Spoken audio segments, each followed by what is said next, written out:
Hey tubers, welcome back for another adventure. You are looking at the 1983, I believe this is, Honda ATC185S. And unfortunately, it's got a noise complaint registered against it.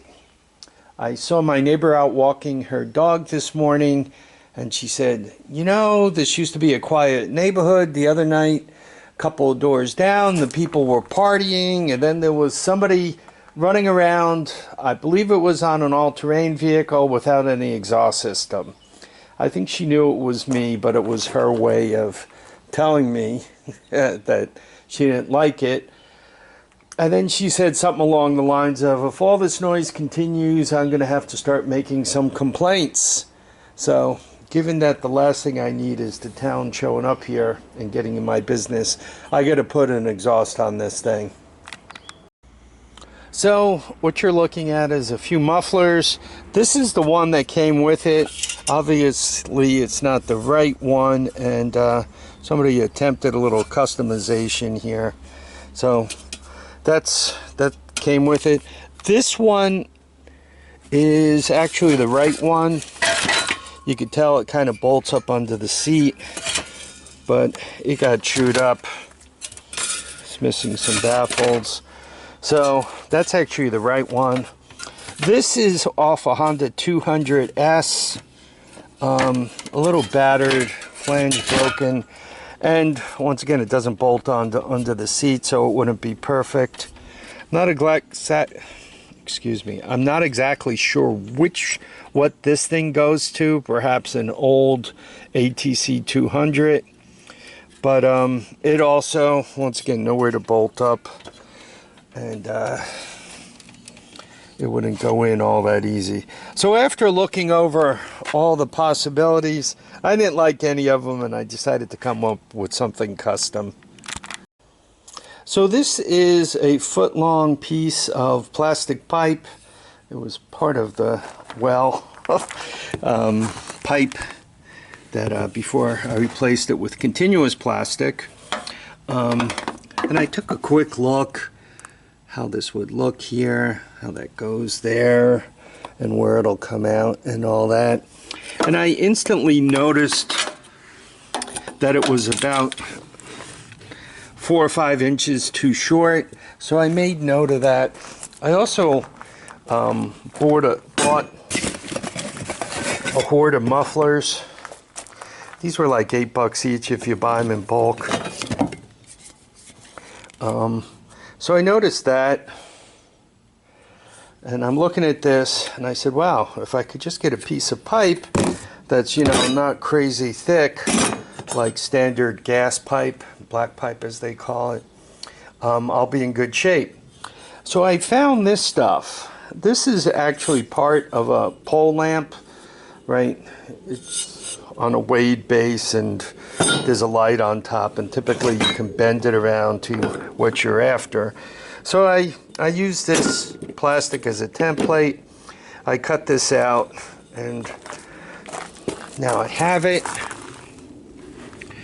And there's some final fabrication that needs to take place and so forth. But you can see that slips on pretty good. I cut it to a pretty good length, right? The muffler will go on that. And then I'll create something that goes from here to where the bolt hole is, and we'll just have the muffler stick out. So hopefully that quiets this whole thing down. For those of you who say that you get back pressure, really this isn't too much of a muffler.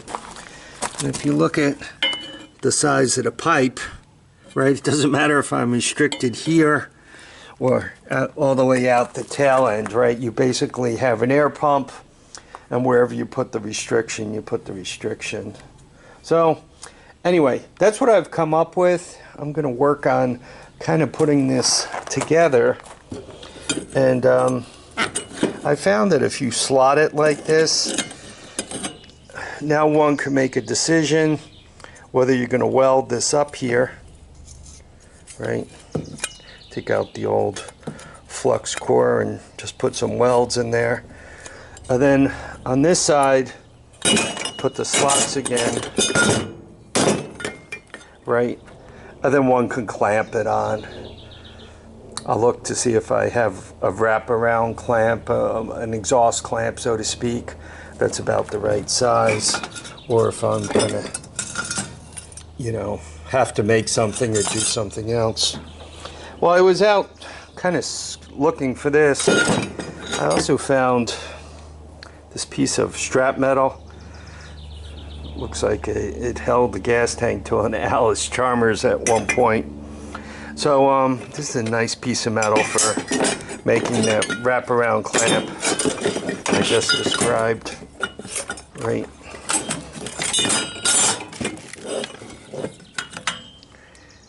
You know, flare the ends out and wrap it around like this, put a bolt through it. So it'd be good for that. Anyhow, let's see what I come up with, whether I go double clamps or what I do. Okay, this is what it sounds like without the exhaust on it, right? This is what it sounds like with the exhaust system on it.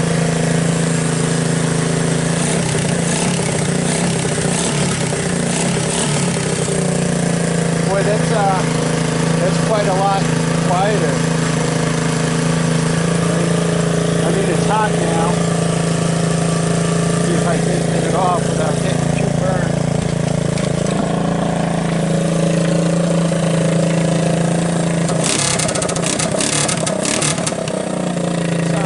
I think it's a lot quieter. Anyway, I'm going to finish putting it together and we'll get it out for a ride. Okay, the redneck exhaust is done. We got your baling wire, we got your hose clamps, and we have part of the living room lamp. This all-terrain vehicle has two other problems. First of all, it really doesn't idle. You got to have the idle up all the way, which obviously makes it hard to stop when you have no brakes, and it also has this flat tire going on. So let's fix those two things, then we'll get it out for a romp. Obviously I cheated, I just slimed up the tire. Let's get air into it, then move to the carb. The carburetor is off. And you know what, this looks like a PZ30. Perhaps not a 27. It is a Kevin. You guys, we were looking at it and we were thinking this might be off a 200X. I also saw this. I really don't like seeing that kind of stuff because that could be a vacuum leak. Anyway, I'm going to clean up the carburetor and we'll go forward. This is the idle needle valve, and you can kind of see it's really pretty clean.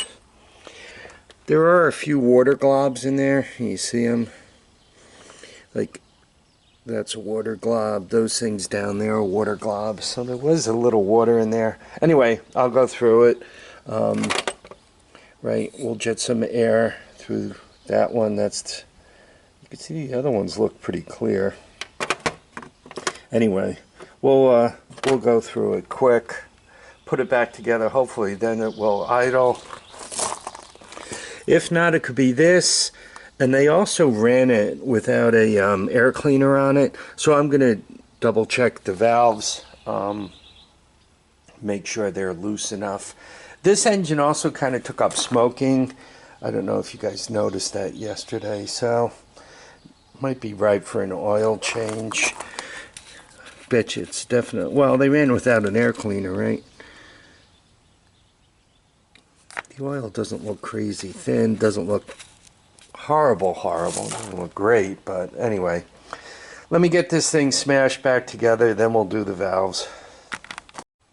Little things that make life better: paper gasket here, oil the O-ring. That cuts one of the vacuum leaks out. So if the thing is still running inconsistently once it's all put together, if you kind of spray this area here with a little starting fluid, or carb cleaner, you'll be able to tell by the way the engine changes, the way it runs, if there is actually a vacuum leak here. Alright, I adjusted the valves, and quite honestly the valves were very tight and the adjusters were very tight. I actually had to take them out, loosen them up, and then put them back in to back off the valves so that they're rappy-tappy loose. So that's done. Paper gasket's done. I started it. I sprayed some starting fluid in here. It does not have a vacuum leak. It didn't change the way it's running. The carburetor is still, doesn't really care to idle much. I'm going to get it out and ride it a little bit, see if it gets better. I put an air filter on it, and before I get any hate, some people really hate these air cleaners, and some people really like them. The quality control isn't very good. Like if you look in there, you can kind of see along the edge there that there's glue, then along the other edge there is not. A lot of times that leaves a gap and they can inhale dirt, though generally speaking these air cleaners aren't great. Typically the more they cost, if you find the sale where you're getting them 10 for $1, obviously they're not very good. I use them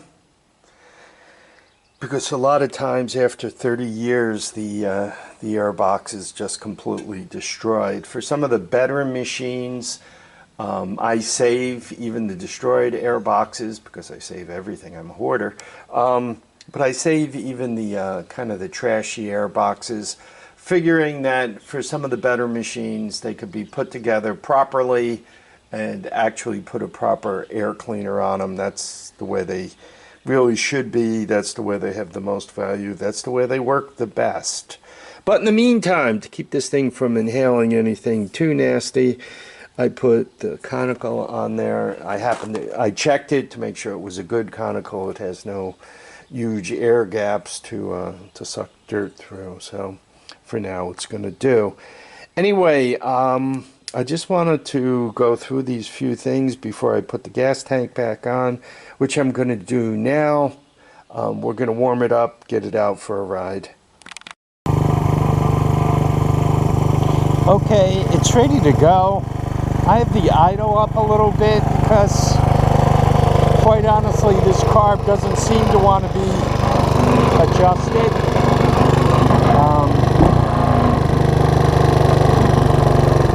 So we'll give it a run like this. A little tight between the cars for a high idle, so we'll go around the long way. Anyway, other than the carb not really wanting to idle down, it's running very well. By the way, I warmed it up.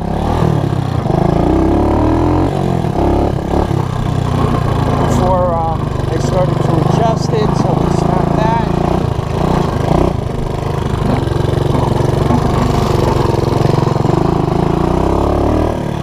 You guys can see, I mean, it runs out really well. The valves have been adjusted at this point. Well, I got to cut the grass back here. It's getting shaggy again.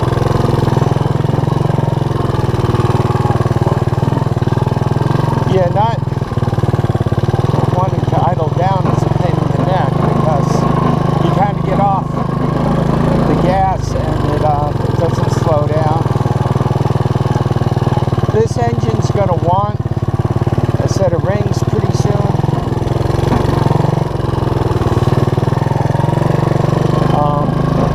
Hence the smoke. Running with out an air cleaner would do that. Valves were too tight,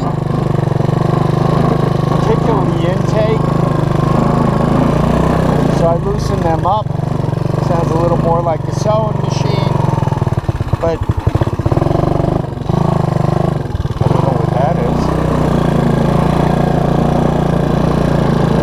I should probably check the pulse generator too, make sure it's not too fat, right? The gap for the is all junk you kind of got to go through to make the machine right and easily rideable. Right now, I would say this thing definitely has trail beater status. The only problem is, without brakes in the high idle, you're going to be the jerk that keeps running into your buddies, right? Hitting their back tires when it's time to stop.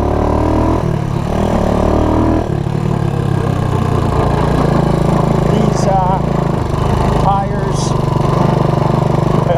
Sam's Club vest in the back.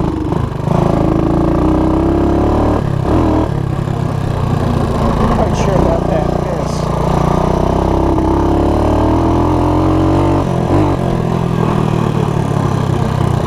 I don't know if you guys can see a slight haze. There is a little smoke. I didn't follow my own rule, which is one of the first things you should really do is change the spark plug. Right? This spark plug could be its own little oil field. So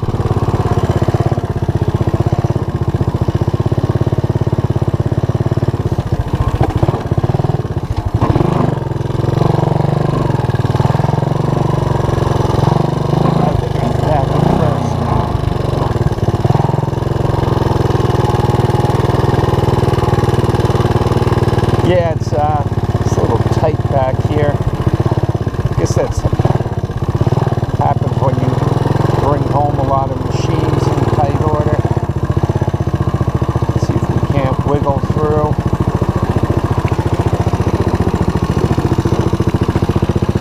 Yes, he makes it.